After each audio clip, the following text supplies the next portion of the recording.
Қайырлы күн баршаңызға. Бүгін сіздермен өте керемет болып шығатын блини жасайтын боламыз. Видеоны соңына дейін қарауды ұмытпаңыздар.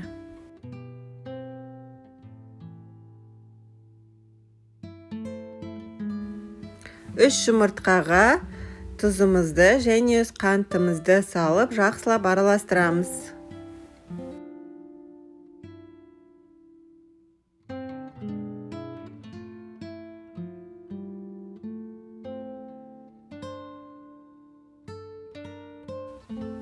Ұнымызды міндетті түрде електен өткізген жақсы.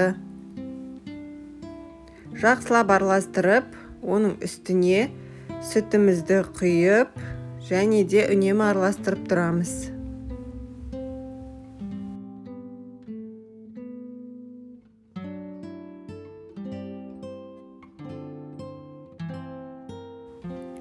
Келесі біз ыстық суымызды қосамыз, және де сұйық майымызды қосып, жақсылап араластырамыз.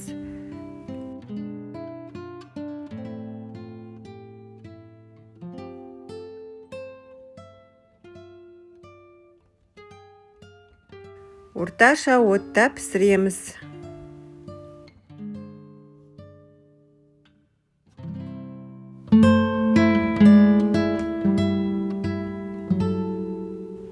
Видеоны соңына дейін қарағандарыңызға рахмет.